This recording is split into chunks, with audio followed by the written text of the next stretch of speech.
All right, welcome, my fantastic friends. Welcome to this episode. If you're listening to this on the podcast, Spotify, Apple iTunes, I thank you for listening to this through YouTube. Thank you very much. So I know this channel, my content is based on motivation and mental health, but a huge other side of me is I'm a big fan of MMA. I'm a big fan of UFC. I find it very entertaining, and I believe that the psychology of fighting in and of itself gets overlooked a lot. It looks like two bums fighting each other, but when you look into it, there's a lot more aspects to it. So I think for an entertainment aspect, it's good to cover. My own interest level, I think, is good to cover, and maybe you learn a thing or two that might surprise you. So my friends, if you were living under a rock, UFC 251 happened last night. Okay, that might not be your cup of tea. You might like golf, that's fine. We like this. So basically today, we're just going to be reviewing everything that happened last night. We're going to be starting from the main event of the prelims and then going down to the main card. So basically, I started watching UFC a few years ago. It wasn't until Ronda Rousey and Conor McGregor got really big that we got hooked on. So without further ado, we can get into it. So the first thing that I saw was the main event on the prelims, which was this guy by the name of, I hope I'm pronouncing it right, Giri versus Volkov. Now, the reason why I saw this fight, I wasn't going to actually, I was going to skip right to the main card. I saw this guy by the name of Giri. He had 26 wins and 3 losses, and he was making his UFC debut. So I'm like, okay, we got to check this guy out. And I'm checking him out, right? And this was in the light heavyweight division, so the division of Jon Jones. And he's moving, man. He's looking slick. He's looking good. And I was like, damn, man, he's debuting. He's got 26 wins, 3 losses. That's phenomenal. And on commentary, not to mind you, this is a pretty big pay-per-view because this is the first one that they're doing on Fight Island, Abu Dhabi. It's a huge deal, right? When you have places like NBA and these other sports, these other organizations who are shut down, Dana White's like, no problem, we'll just go, put it on an island. So absolutely boss move.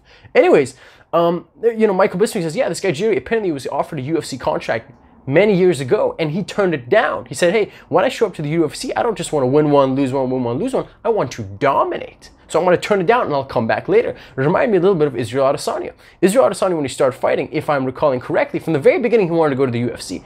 But he didn't. He actually went into kickboxing. You can go on YouTube, type in Israel Adesanya kickboxing. He's got an unbelievable record. We're talking something like 74 wins and maybe 4 losses. Like, oh, freaking believable. So then he comes to the UFC, and now you're surprised that he's 19-0 in the UFC? It's nuts, man. It's absolutely nuts. So anyways, I'm seeing this guy, and the first thing that I noticed was in the first round, this Giri guy, he's being a little, I don't want to say cocky, but he's having fun in there, but when he's having fun, he's dropping his hands. He's keeping his hands down to his waist, and he gets hit a few times, a few clean times. I feel like it was one of those instances where you're trying to have fun, you're trying to put on a show, and you're trying to win, but eventually it's costing you. And whenever I see people hands down to their waist, my immediate thought is like, all right, dude, either you're an Anderson Silva expert or you're a rookie who's trying to play it cool. Either way, it can get dangerous. Even if you're an Anderson Silva expert, check out Anderson Silva versus Chris Weidman.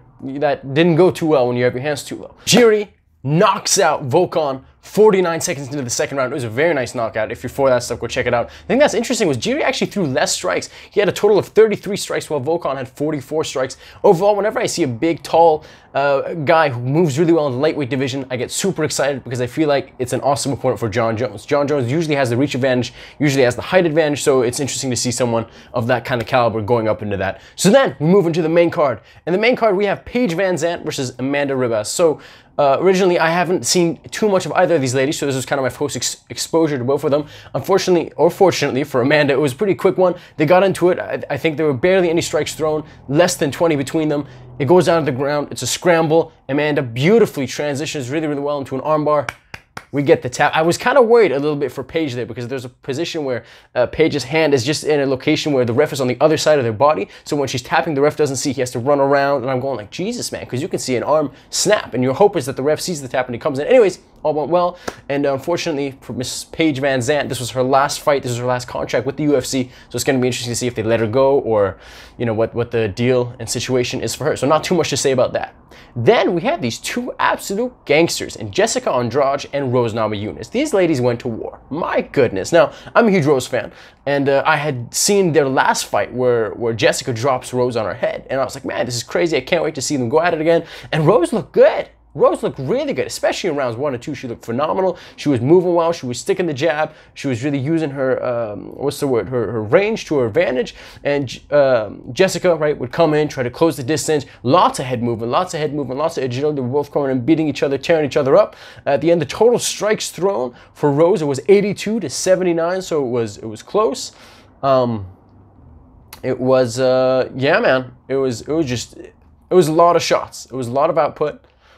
And eventually what ended up happening is Rose Namajunas ended up winning by split decision. Or was it just by decision? Split decision or decision? I do not remember. Anyways, Rose won. That's all that you got to think about. And was it a close fight? Yes. Could there be a third fight in the future? Definitely. I think whenever you have one person win one, the other person win another, you want to see a third fight. And that fight is one, my friends, I would highly recommend to check out. Rose is a very entertaining person to watch. So then we come to one of our main events. I know there's a main event and a co-main event, but this is easily another main event. Petr Yan versus Jose Aldo. Now, anyone who watches UFC knows that Jose Aldo is, you know, up there. You could argue he's out of his prime now, but he's still one of the top guys in his division. And, you know, Yan is one of these super up-and-coming guys. I believe Yan only has one loss. He has a wonderful record, something like 14-1 or 15-1 coming into this one. So I knew what to expect. I had a bit of an idea what Jose Aldo was going to bring to the table. I had no idea about Yan. They get started. Yan has some incredibly fast hands. I mean, he's throwing, and Jose's fast too. I mean, for his age. How old is Jose Aldo? Jose Aldo age. Jose Aldo's 33 years old. Man, that's insane. 33 is still young to think he's been doing this for so long.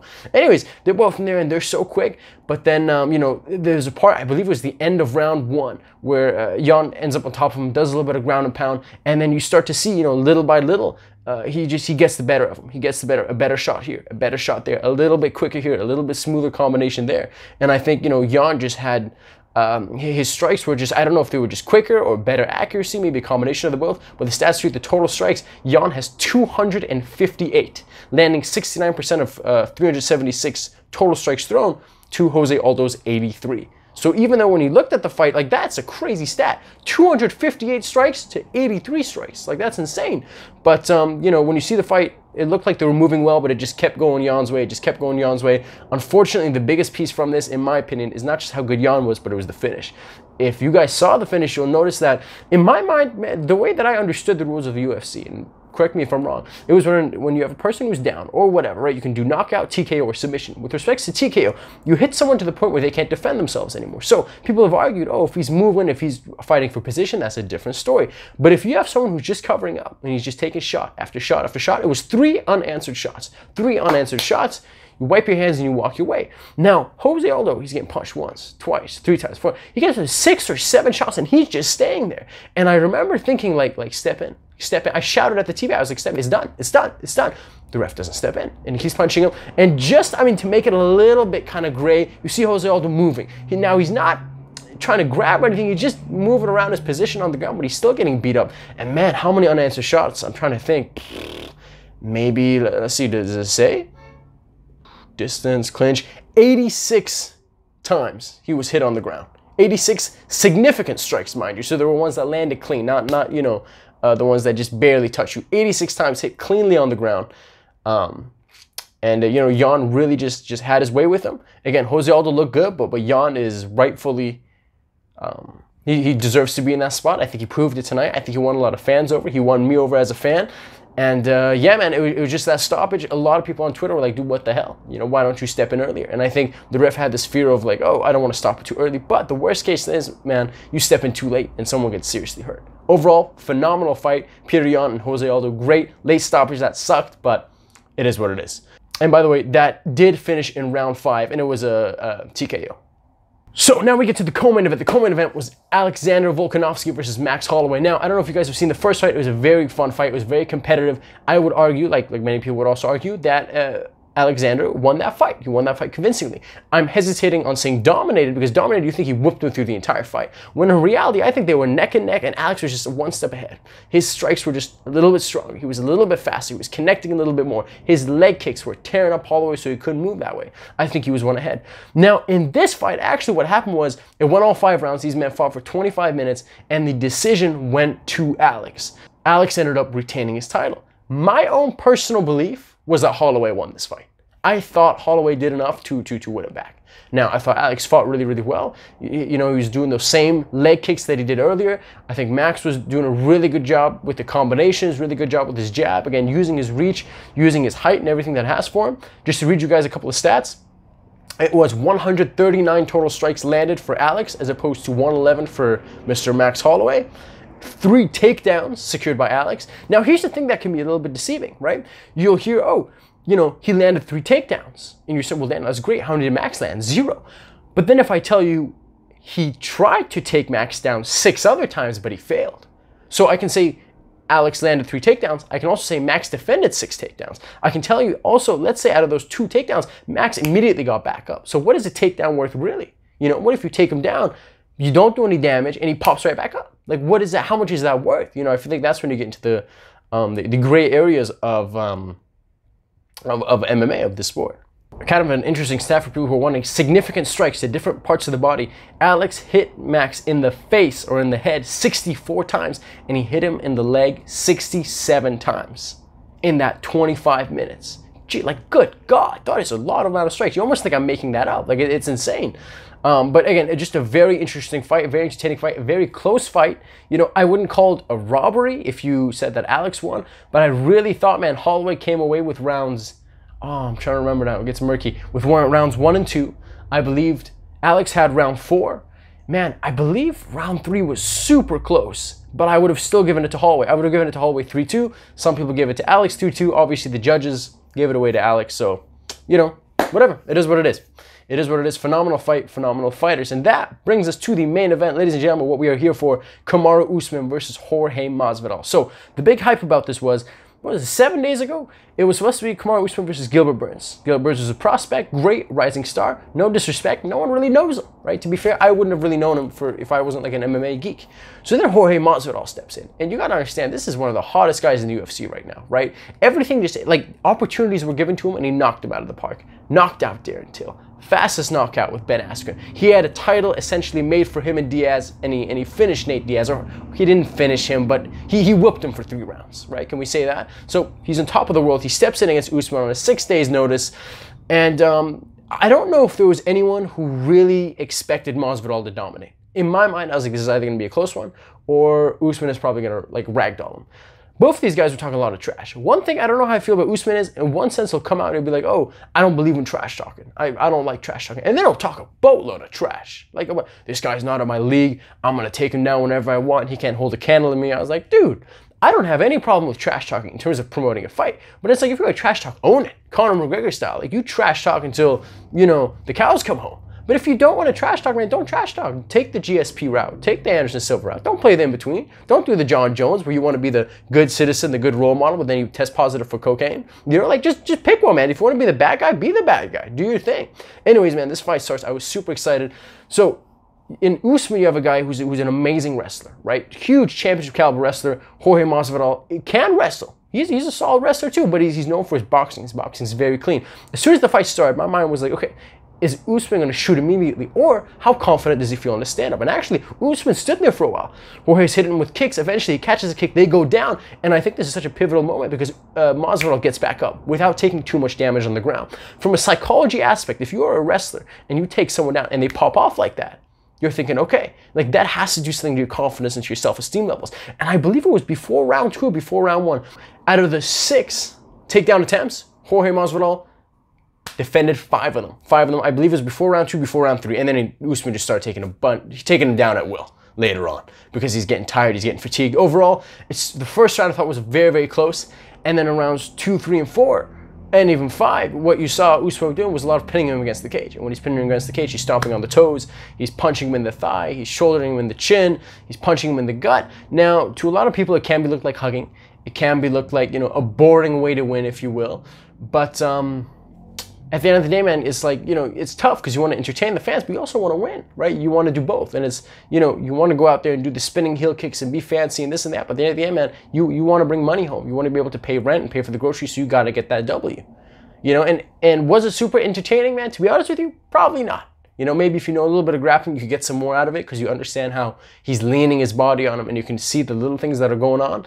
But I really think, you know, if you're Usman, you gotta understand, if you're a wrestler and if you stand toe-to-toe with this guy and you feel like you're getting clipped, you feel like he's tagging you, you have to be stupid to stand in front of him. Like, duh, like obviously you would want to take him down. Like, or sorry, he tried to take him down a few times and he failed, so that's why you want to push him against the cage. You want to smother him, you want to tire him, you want to fatigue him, and then from the cage, Khabib style, you take him down. My friends, this whole ground and pound thing is not the most exciting, right? But it works. Look at Khabib. Look at, John Jones' earlier fights. He would take down guys a lot. Look at Georges St. Pierre when he used to fight. You take down guys a lot, right? Sometimes you have these quote-unquote exciting fighting styles like an Anderson Silva, like an Israel Adesanya, like Conor McGregor. They're super fun to watch. But man, if it's not broken, don't fix it. The only thing is, with fights like this, I understand why Usman, oh man, it's tough, because I was going to say like not be a huge star, but look at GSP. He made a career off of this, ground and pound. Look at Khabib. Look at what he's doing to people, So I really think there's a beauty to it. I really think there's an art to it. But the majority of it really was Kamaru Usman pinning Jorge to the cage. Now, when you're talking about damage done, man, every punch to the thigh, every foot stomp, every gut, it wasn't crazy significant, but the problem is it builds up. And then on paper, when he just keeps smacking you, very Nate Diaz style in the sense of the volume, just over and over again. When I read you the total strikes, Jorge Masvidal in 25 minutes has 88 total strikes, while Kamaru Usman has 263. 88 strikes to 263. And those are just all those delicious. So imagine on paper, those add up, right? It was very exciting. It's very exciting.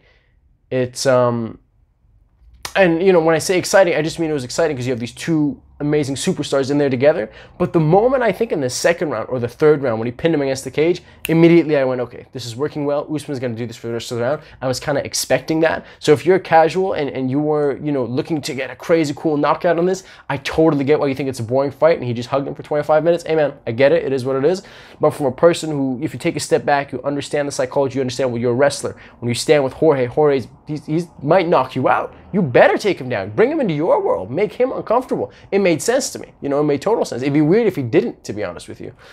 But yeah, and then overall by decision, it goes to the fifth round, 25 minutes are over, and the judges unanimously put up Usman as the winner, and nobody disagreed. Everybody thought that Usman won that fight.